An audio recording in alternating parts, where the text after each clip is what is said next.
당신은 지금 이 순간 누군가와 자신을 비교하고 있습니까?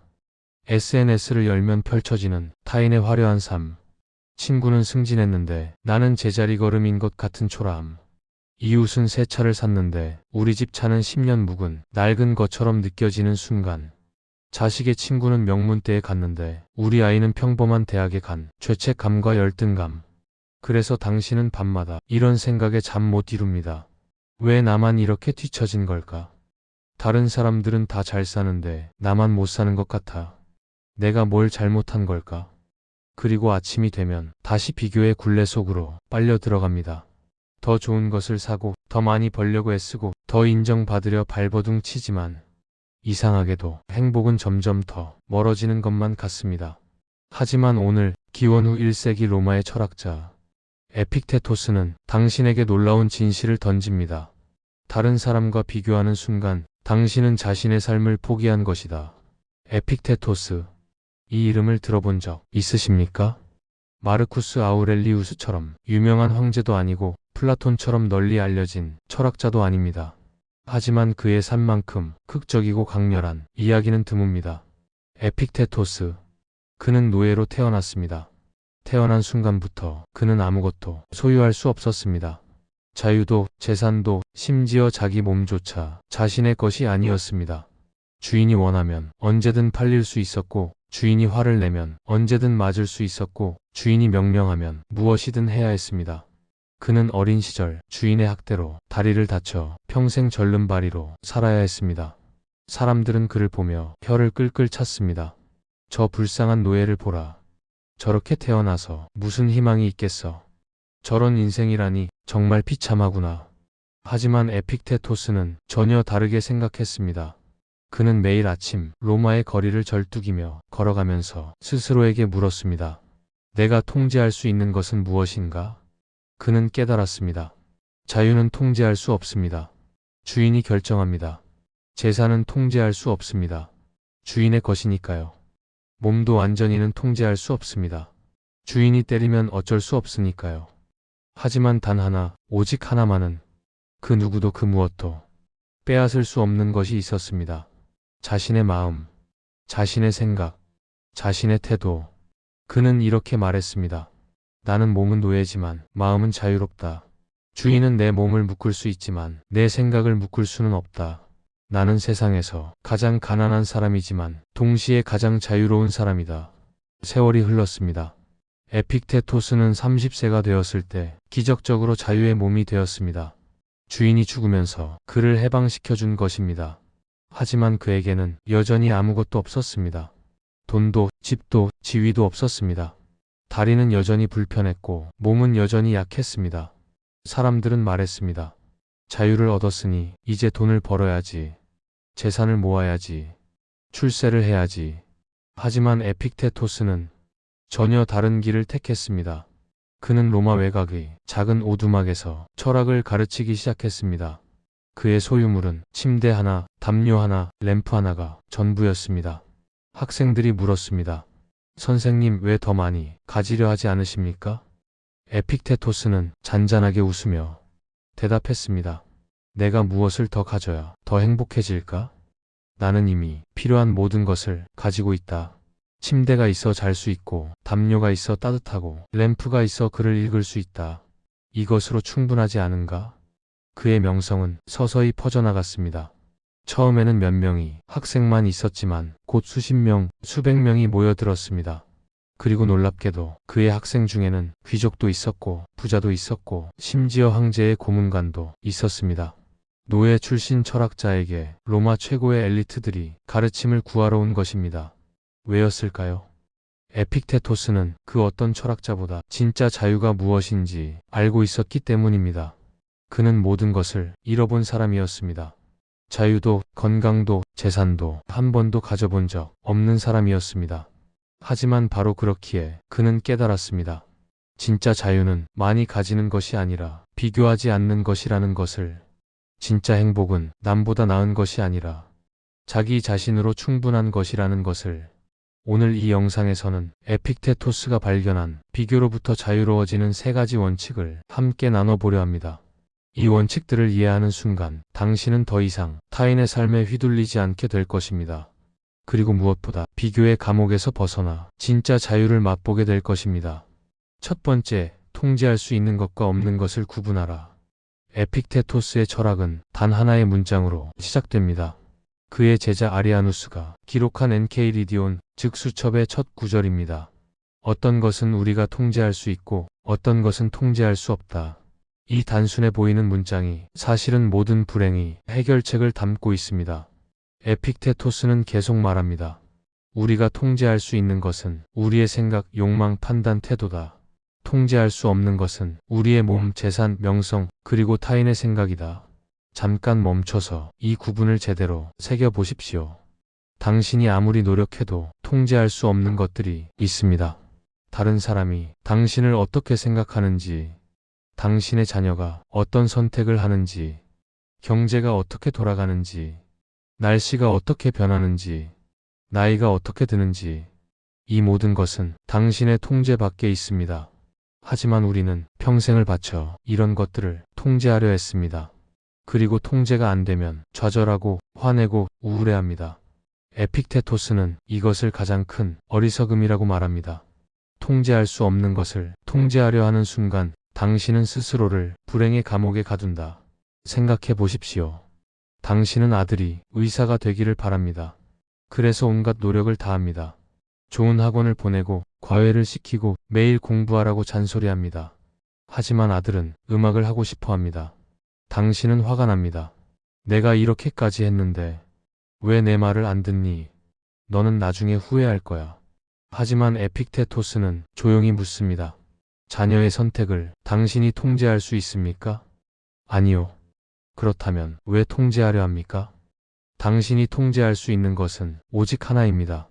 당신이 그 상황을 어떻게 받아들일 것인가?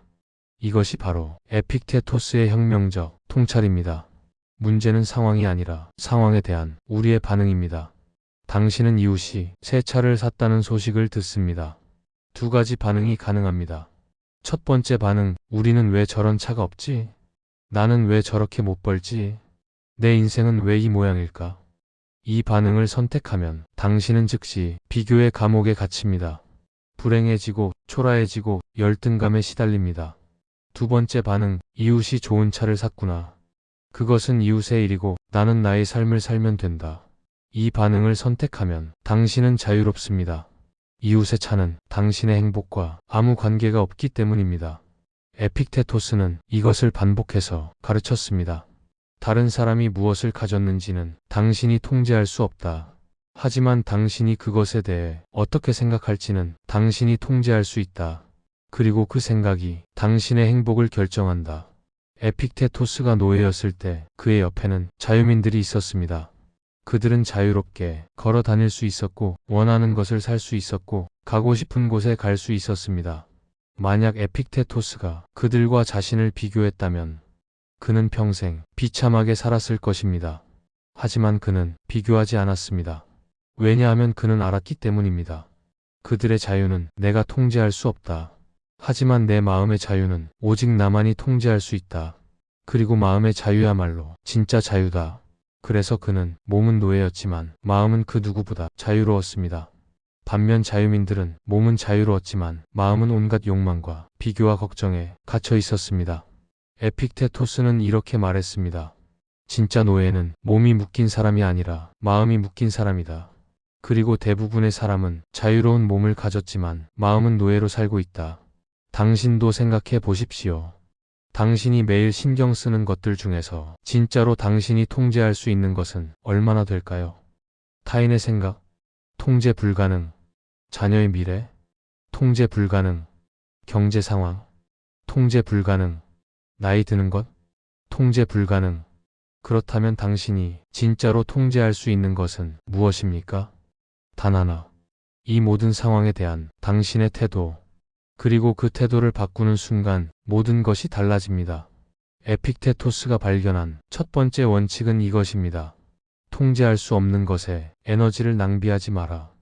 통제할 수 있는 것, 즉 당신의 마음에 모든 힘을 집중하라. 두 번째, 비교는 잘못된 게임이다. 에픽테토스가 50세가 되었을 때 한 부유한 로마 귀족이 그를 찾아왔습니다. 그 귀족은 로마에서 손꼽히는 재산가였습니다. 큰 저택을 여러 채 소유했고 하인만 수십 명이었으며 황제와도 친분이 있는 사람이었습니다. 하지만 그의 얼굴은 늘 어두웠습니다. 그는 에픽테토스에게 하소연했습니다. 선생님, 저는 많은 것을 가졌지만 행복하지 않습니다. 제 친구는 저보다 더 큰 저택을 샀고 제 동료는 저보다 더 높은 지위에 올랐으며 제 이웃은 저보다 더 많은 재산을 모았습니다. 저는 늘 뒤처진 것 같고 충분하지 못한 것 같습니다. 어떻게 하면 이 고통에서 벗어날 수 있습니까? 에픽테토스는 잠시 침묵했습니다. 그리고 천천히 입을 열었습니다. 당신은 지금 이길 수 없는 게임을 하고 있어. 귀족은 당황한 표정으로 물었습니다. 무슨 말씀이십니까? 에픽테토스는 설명했습니다. 비교라는 게임은 절대로 이길 수 없는 게임이요. 왜냐하면 당신보다 더 많이 가진 사람은 언제나 존재하기 때문이요. 당신이 큰 저택을 사면 누군가는 더 큰 저택을 살 것이고 당신이 높은 지위에 오르면 누군가는 더 높은 지위에 있을 것이요. 이 게임에는 끝이 없소. 당신이 1등을 해도 곧 다른 누군가가 나타나 당신을 추월할 것이요. 에픽테토스는 계속 말했습니다. 그런데 당신은 왜 이길 수 없는 게임에 평생을 걸고 있어? 그리고 그 게임에서 지고 있다고 느끼며 스스로를 불행하게 만들고 있어? 귀족은 할 말을 잃었습니다. 그는 평생 이 게임을 하며 살아왔기 때문입니다. 더 크게, 더 많이, 더 높게. 끝없이 올라가려 했지만 정작 도착한 곳은 없었고 느낀 것은 허무함 뿐이었습니다. 에픽테토스는 부드럽게 말했습니다. 당신이 해야 할 일은 더 잘하는 것이 아니라 비교를 멈추는 것이요. 다른 사람의 삶은 다른 사람의 것이고 당신의 삶은 당신만의 것이요. 둘을 비교하는 것은 사과와 오렌지를 비교하는 것만큼 의미 없는 일이요. 이 대화는 에픽테토스의 철학에서 가장 중요한 부분을 보여줍니다. 우리는 왜 비교를 할까요? 심리학자들은 이것을 사회적 비교 이론이라고 부릅니다. 인간은 본능적으로 자신의 위치를 확인하기 위해 다른 사람과 비교한다는 것입니다. 하지만 에픽테토스는 2000년 전에 이미 이 본능의 함정을 꿰뚫어 보았습니다. 비교는 자연스러운 본능일 수 있지만 그것이 옳다는 뜻은 아니다. 배고픔도 자연스러운 본능이지만 그렇다고 아무거나 먹어도 된다는 뜻은 아니지 않은가? 에픽테토스는 비교를 독약에 비유했습니다. 비교는 마음의 독약이다. 조금씩 당신을 갉아먹으며 결국에는 당신이 모든 기쁨을 앗아간다. 생각해 보십시오. 당신이 오랜만에 가족과 외식을 했습니다. 음식도 맛있고 분위기도 좋고 대화도 즐겁습니다. 그런데 옆 테이블을 보니 더 비싼 음식을 먹고 있습니다. 그 순간 당신의 기분은 어떻게 변합니까? 갑자기 내 음식이 초라해 보이고 내 선택이 부족해 보입니다. 아까까지만 해도 행복했는데 비교하는 순간 불행해집니다. 이것이 비교의 무서운 힘입니다. 비교는 원래 있던 행복마저 앗아갑니다. 에픽테토스는 이렇게 말했습니다. 당신이 가진 것에 만족하지 못하는 이유는 가진 것이 적어서가 아니라 비교하기 때문이다. 비교를 멈추면 당신이 가진 것만으로도 충분히 행복할 수 있다. 그는 자신의 오두막에서 이것을 증명했습니다. 침대 하나, 담요 하나, 램프 하나. 이것이 그의 전 재산이었습니다. 하지만 그는 로마의 어떤 부자보다 만족스럽게 살았습니다. 왜냐하면 그는 자신을 누구와도 비교하지 않았기 때문입니다. 나는 나다. 다른 누구도 아니고 다른 누구가 될 필요도 없다. 나는 내가 가진 것으로 내가 할 수 있는 일을 하며 내 삶을 산다. 그것으로 충분하다. 이것이 에픽테토스가 평생 전한 메시지의 핵심입니다. 당신도 용기를 내십시오. 오늘부터 단 하루만이라도 비교를 멈춰 보십시오. SNS를 보지 마십시오. 남의 차를 부러워하지 마십시오. 이웃의 성공을 질투하지 마십시오. 그리고 오롯이 당신 자신의 하루를 살아보십시오. 당신이 가진 것, 당신이 할 수 있는 것, 당신이 있는 곳에 집중해 보십시오. 그러면 놀라운 일이 일어날 것입니다. 갑자기 세상이 평화로워질 것입니다. 당신이 가진 것이 충분하다고 느껴질 것입니다. 그리고 처음으로 진짜 자유를 맛보게 될 것입니다. 에픽테토스가 발견한 두 번째 원칙은 이것입니다. 비교는 이길 수 없는 게임이다. 게임에서 이기려 하지 말고 게임 자체를 하지 마라. 세 번째, 진짜 자유는 아무것도 필요로 하지 않는 것. 에픽테토스가 75세가 되던 해, 그의 명성은 로마 제국 전역에 퍼져 있었습니다. 황제 하드리아누스조차 그의 이름을 알고 있었고, 로마의 귀족들은 그에게 가르침을 받으려 먼 길을 마다하지 않았습니다. 어느 날 한 젊은 귀족이 그를 찾아와 물었습니다. 선생님, 저는 모든 것을 가졌습니다. 재산도 지위도 명예도 있습니다. 하지만 행복하지 않습니다. 무엇이 부족한 걸까요? 에픽테토스는 젊은이를 물끄러미 바라보다가 조용히 말했습니다. 당신은 모든 것을 가졌지만 정작 가장 중요한 것이 없소. 젊은이는 당황했습니다. 그게 무엇입니까? 에픽테토스는 대답했습니다. 아무것도 필요로 하지 않는 자유. 젊은이는 이해하지 못했습니다. 무슨 말씀이신지. 에픽테토스는 천천히 설명하기 시작했습니다. 당신이 지금 불행한 이유는 가진 것이 적어서가 아니오. 오히려 반대요. 당신은 너무 많은 것을 필요로 하기 때문에 불행한 것이오. 당신은 더 큰 저택이 필요하고, 더 높은 지위가 필요하고, 더 많은 인정이 필요하다고 느끼고 있어. 그래서 당신은 끊임없이 무언가를 갈구하며 살고 있어. 그리고 그 갈구가 당신을 노예로 만들고 있어. 젊은이는 할 말을 잃었습니다. 에픽테토스는 계속 말했습니다. 진짜 자유란 많이 가지는 것이 아니라 아무것도 필요로 하지 않는 것이요. 당신은 지금 수많은 것들의 노예요. 돈의 노예, 명예의 노예, 타인의 시선의 노예. 그것들이 없으면 불안하고 잃을까 봐 두려워하고 더 가지지 못해 초조해하고 있어. 이것이 어찌 자유라고 할 수 있겠소? 에픽테토스는 자신의 작은 오두막을 가리키며 말했습니다.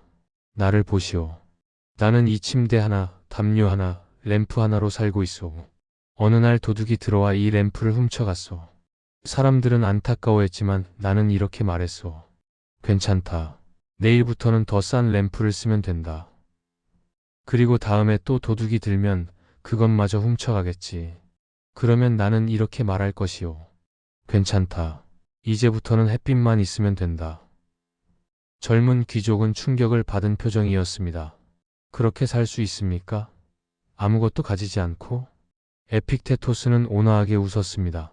나는 아무것도 가지지 않은 것이 아니오. 나는 가장 중요한 것을 가지고 있어. 내 마음의 평화를. 그리고 그 평화는 누구도 아무것도 빼앗아 갈 수 없어. 도둑이 램프를 훔쳐갈 수는 있지만 내 평화를 훔쳐갈 수는 없어. 황제가 내 자유를 빼앗을 수는 있지만 내 마음의 자유를 빼앗을 수는 없어. 죽음이 내 목숨을 가져갈 수는 있지만 내가 살아온 방식까지 가져갈 수는 없어. 이것이 에픽테토스가 발견한 궁극의 자유였습니다. 그는 평생 아무것도 가진 적이 없었지만 그렇기에 잃을 것도 없었습니다. 그는 아무것도 필요로 하지 않았기에 그 무엇에도 매여 있지 않았습니다. 그는 진정으로 자유로웠습니다. 반대로 생각해 보십시오. 당신은 얼마나 많은 것들에 매여 있습니까? 새로 산 명품 가방, 잃을까 봐 두렵습니다. 더 비싼 가방을 가진 사람을 보면 열등감을 느낍니다. 높은 직위, 잃을까 봐 전전긍긍합니다. 더 높은 사람을 보면 부러워합니다. 큰 집, 유지비 때문에 스트레스 받습니다. 더 큰 집을 보면 초라해집니다. SNS 팔로워 수, 줄어들까 봐 걱정됩니다. 더 많은 사람과 비교하며 불안해집니다. 이 모든 것들이 당신을 자유롭게 하는 것이 아니라 오히려 당신을 감옥에 가두고 있습니다. 에픽테토스는 이것을 가장 역설적인 진실이라고 말했습니다. 많이 가질수록 덜 자유로워진다. 적게 가질수록 더 자유로워진다. 그리고 아무것도 필요로 하지 않을 때 당신은 완전히 자유로워진다. 물론 에픽테토스는 극단적인 금욕을 강요하지 않았습니다. 그는 이렇게 말했습니다. 부를 가지는 것이 나쁜 것은 아니오. 다만 부에 의존하는 것이 문제요. 좋은 것을 누리는 것은 나쁘지 않소. 다만 그것 없이는 행복할 수 없다고 믿는 것이 문제요. 그가 가르친 것은 단순한 가난이 아니라 마음의 자족이었습니다. 가진 것이 적어도 만족할 줄 아는 사람이 진정 부유한 사람이다. 가진 것이 많아도 만족하지 못하는 사람은 진정 가난한 사람이다. 에픽테토스가 80세가 되었을 때 그는 자신의 마지막 강의에서 이렇게 말했습니다. 나는 평생 노예로 살았소. 하지만 나는 그 어떤 황제보다 자유로웠소. 왜냐하면 나는 아무것도 필요로 하지 않았고 누구도 부러워하지 않았으며 무엇도 두려워하지 않았기 때문이요. 당신도 할 수 있어. 당신이 가진 것에 감사하고 당신이 필요로 하는 것을 줄이고 당신이 비교하는 것을 멈추면 당신은 지금 이 순간 자유로워질 수 있어. 그리고 얼마 후 에픽테토스는 조용히 눈을 감았습니다. 그의 장례식은 단순했습니다. 화려한 행렬도 거대한 무덤도 없었습니다. 하지만 그날 로마 제국 전역에서 사람들이 모여들었습니다. 귀족도 평민도 노예도 황제의 고문관도 모두가 와서 그에게 마지막 경의를 표했습니다. 왜냐하면 그들은 알고 있었습니다. 에픽테토스야말로 로마에서 가장 자유로운 사람이었다는 것을. 그는 아무것도 가지지 않았지만 모든 것을 가진 사람이었습니다. 이 영상이 도움이 되셨다면 좋아요와 구독 부탁드립니다. 당신의 삶에 진정한 자유가 찾아오길 기원합니다.